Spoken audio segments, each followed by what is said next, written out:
Hi friends, ಎಲ್ಲರಿಗೂ ನಮಸ್ಕಾರ. Food junction ಕಾರ್ಯಕ್ರಮಕ್ಕೆ ಸ್ವಾಗತ. ಫ್ರೆಂಡ್ಸ್, ಇವತ್ತು ನಾನು 4 ಪಟ್ಟು ಅರಳುವಷ್ಟು ಅಕ್ಕಿ ಹಪ್ಪಳವನ್ನು ಮಾಡಿ ತೋರಿಸ್ತಾ ಇದ್ದೇನೆ. ಈ ಹಪ್ಪಳನ ಎಣ್ಣೆಯಲ್ಲೇ ಕರೆದ ಮೇಲೆ ದೊಡ್ಡದಾಗುತ್ತೆ, ಹಾಗೆ ಗರಿಗರಿಯಾಗಿ ಕೂಡ ಆಗುತ್ತೆ. ನಾ ಹೇಳೋ ಮೆಜರ್ಮೆಂಟು ಹಾಗೆ ಟಿಪ್ಸನ್ನು ಫಾಲೋ ಮಾಡಿದರೆ ಖಂಡಿತ ನೀವು ಕೂಡ ಇದೇ ರೀತಿ ಮನೆಯಲ್ಲಿ ಈಸಿಯಾಗಿ ಹಪ್ಪಳವನ್ನು ಮಾಡ್ಕೊಳ್ಬೋದು. ಹಾಗೆ ಈ ಹಪ್ಪಳನ ಒಣಗಿಸ್ಲಿಕ್ಕೆ ಬಿಸಿಲು ಕೂಡ ಬೇಕಾಗಿಲ್ಲ. ನೆರಳಲ್ಲಿ ಒಣಗಿಸಿ ವರ್ಷದವರೆಗೆ ಸ್ಟೋರ್ ಮಾಡಿ ಇಟ್ಕೊಂಡು ತಿನ್ಬೋದು, ಅಷ್ಟೊಂದು ರುಚಿಯಾಗಿರುತ್ತೆ. ಹಾಗಿದ್ರೆ ಮಾಡಲು ಬೇಕಾಗುವ ಸಾಮಗ್ರಿಗಳನ್ನ ತಿಳಿದುಕೊಳ್ಳೋಣ ಬನ್ನಿ. ಫ್ರೆಂಡ್ಸ್, ಈ ಹಪ್ಪಳನ ಮಾಡಲಿಕ್ಕೆ ಅಕ್ಕಿ ಹಿಟ್ಟು ಬೇಕಾಗುತ್ತೆ. ಅದಕ್ಕೆ ನಾನು ಅಕ್ಕಿನ ಚೆನ್ನಾಗಿ ನೀರಿನಲ್ಲಿ ತೊಳೆದು ಅದನ್ನು ಒಣಗಿಸಿ ಗಿರಣಿಗೆ ಹಾಕಿಸ್ಕೊಂಬರಬೇಕು. ನಾನು 2 ಬೌಲ್ನಷ್ಟು ಅಕ್ಕಿ ಹಿಟ್ಟನ್ನು ತೆಗೆದುಕೊಂಡಿದ್ದೇನೆ. ನಿಮಗೆ ಯಾವ ಕ್ವಾಂಟಿಟಿನಲ್ಲಿ ಬೇಕು ನಾ ಹೇಳೋ ಮೆಜರ್ಮೆಂಟನ್ನು ಫಾಲೋ ಮಾಡಿ. ನಾನು ಚಿಟಿಕೆ ಸೋಡಾನ ಹಾಕಿಕೊಳ್ತಾ ಇದ್ದೇನೆ. ನಂತರ ಅಜ್ವಾನನ್ನು ತೆಗೆದುಕೊಂಡಿದ್ದೇನೆ. ರುಚಿಗೆ ತಕ್ಕಷ್ಟು ಉಪ್ಪು, 1 ಟೇಬಲ್ ಸ್ಪೂನಷ್ಟು ಜೀರಿಗೆ, ಖಾರಕ್ಕೆ ಒಂದು 5 ಹಸಿಮೆಣಸಿನ್ಕಾಯನ್ನು ಸಣ್ಣದಾಗಿ ಪೇಸ್ಟ್ ಮಾಡ್ಕೊಂಡು ಇಟ್ಕೊಂಡಿದ್ದೇನೆ.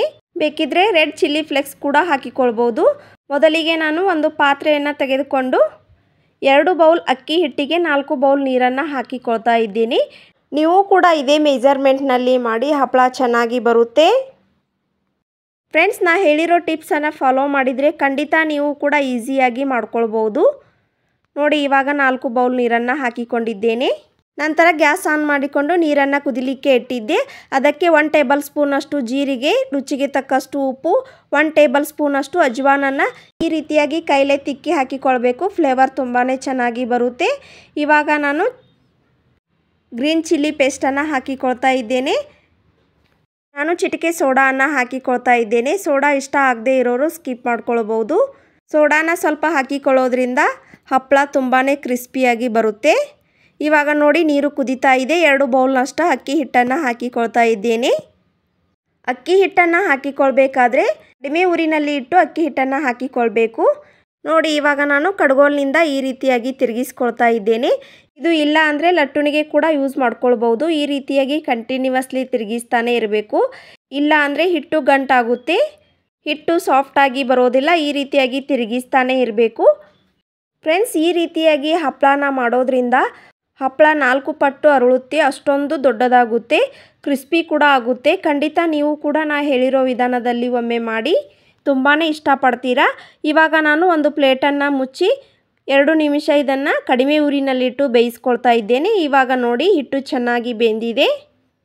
ಇವಾಗ ನಾನು ಇನ್ನೊಮ್ಮೆ ಕಡಗೋಲ್ನ ಸಹಾಯದಿಂದ ಈ ರೀತಿಯಾಗಿ ಹಿಟ್ಟನ್ನು ತಿರುಗಿಸ್ಕೊಳ್ತಾ ಇದ್ದೇನೆ. ಇಲ್ಲ ಅಂದರೆ ತಳ ಹಿಡಿಯುತ್ತೆ.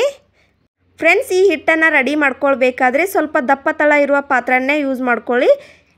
ಏಕೆಂದರೆ ಹಿಟ್ಟು ತಳ ಹಿಡಿಯುವುದಿಲ್ಲ. ಅದಕ್ಕೆ ನಾನು ದಪ್ಪ ತಳ ಇರುವ ಪಾತ್ರೆಯನ್ನೇ ಯೂಸ್ ಮಾಡ್ಕೊಳ್ತಾ ಇದ್ದೇನೆ. ಯಾರೆಲ್ಲ ನನ್ನ ಚಾನಲನ್ನು ಇನ್ನೂ ಸಬ್ಸ್ಕ್ರೈಬ್ ಮಾಡ್ಕೊಂಡಿಲ್ಲ, ಪ್ಲೀಸ್ ಸಬ್ಸ್ಕ್ರೈಬ್ ಮಾಡ್ಕೊಳ್ಳಿ. ಪಕ್ಕದಲ್ಲಿರುವ ಬೆಲ್ ಐಕಾನನ್ನು ಪ್ರೆಸ್ ಮಾಡಿ. ನೋಡಿ, ಇವಾಗ ನಾನು ಕೈಗೆ ಎಣ್ಣೆ ಆದರೂ ಹಚ್ಕೊಳ್ಬೋದು, ಇಲ್ಲಾಂದರೆ ನೀರನ್ನು ಹಚ್ಕೊಂಡು ಸ್ವಲ್ಪ ಹಿಟ್ಟನ್ನು ತೆಗೆದುಕೊಂಡು ಈ ರೀತಿಯಾಗಿ ರೌಂಡ್ ಶೇಪ್ನಲ್ಲಿ ಹಿಟ್ಟನ್ನು ಮಾಡಿಕೊಳ್ಳಿ. ಹೀಗೆ ಮಾಡಿದ ಮೇಲೆ ನಡು ಒಂದು ಹೋಲನ್ನು ಮಾಡಿಕೊಳ್ಬೇಕು.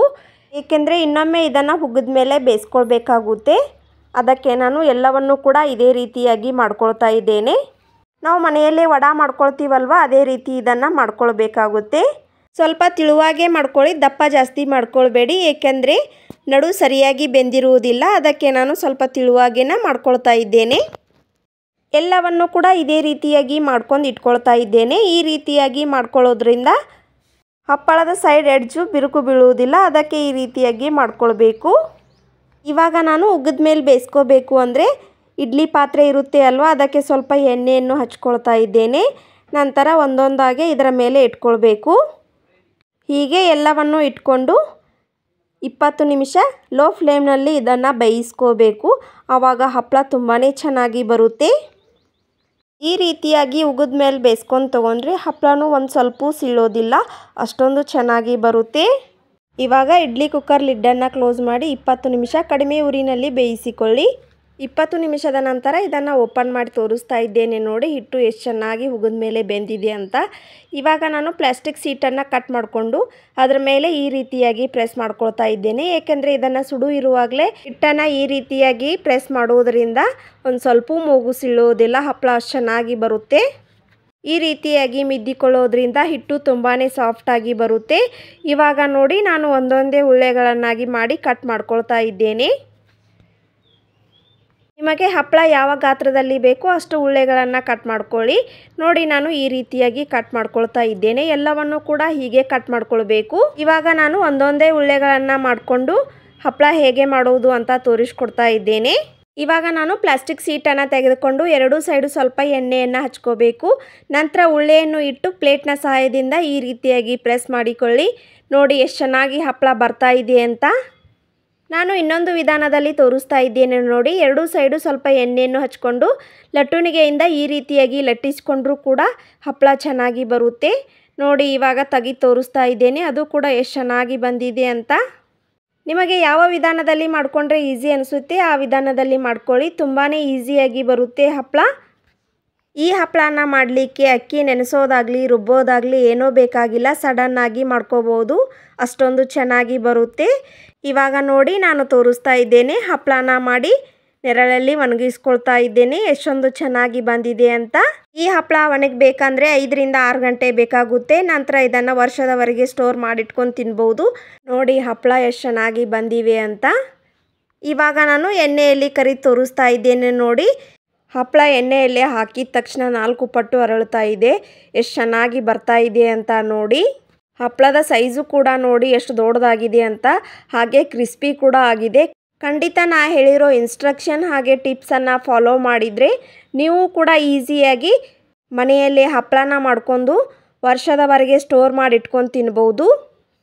ಹಪ್ಪಳ ಮಾಡೋದು ಕಷ್ಟ ಅನ್ನೋರು ಖಂಡಿತ ಈ ಟಿಪ್ಸನ್ನು ಫಾಲೋ ಮಾಡಿ. ಅಷ್ಟೊಂದು ಈಸಿಯಾಗಿ ನಾನು ತೋರಿಸ್ಕೊಟ್ಟಿದ್ದೇನೆ. ನೋಡಿದ್ರಲ್ಲ ಫ್ರೆಂಡ್ಸ್, ಕಡಿಮೆ ಪದಾರ್ಥನ ಬಳಸಿಕೊಂಡು ಈಸಿಯಾಗಿ ಮನೆಯಲ್ಲೇ ಹಪ್ಪಳನ ಹೇಗೆ ಮಾಡೋದು ಅಂತ. ಯಾರೆಲ್ಲ ನನ್ನ ಚಾನಲನ್ನು ಇನ್ನೂ ಸಬ್ಸ್ಕ್ರೈಬ್ ಮಾಡ್ಕೊಂಡಿಲ್ಲ ಅಂದರೆ ಪ್ಲೀಸ್ ಸಬ್ಸ್ಕ್ರೈಬ್ ಮಾಡ್ಕೊಳ್ಳಿ. ಪಕ್ಕದಲ್ಲಿರುವ ಬೆಲ್ ಐಕಾನನ್ನು ಪ್ರೆಸ್ ಮಾಡಿ. ನೋಡಿ ಇವಾಗ ನಾನು ಹಪ್ಪಳನ ತೋರಿಸ್ತಾ ಇದ್ದೇನೆ ಎಷ್ಟೊಂದು ದೊಡ್ಡದಾಗಿದೆ ಅಂತ. ಹಾಗೆ ಕ್ರಿಸ್ಪಿಯಾಗಿ ಕೂಡ ಬಂದಿವೆ. ಇವಾಗ ಕಟ್ ಮಾಡಿ ತೋರಿಸ್ತಾ ಇದ್ದೇನೆ ನೋಡಿ ಎಷ್ಟು ಚೆನ್ನಾಗಿ ಕಟ್ ಆಗ್ತಿವೆ ಅಂತ.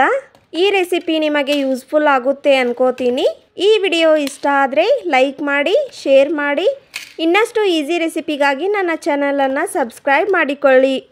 ಮುಂದಿನ ಇಂಟ್ರೆಸ್ಟಿಂಗ್ ರೆಸಿಪಿಯೊಂದಿಗೆ ಮತ್ತೆ ಸಿಗ್ತೀನಿ. Keep watching. Thank you.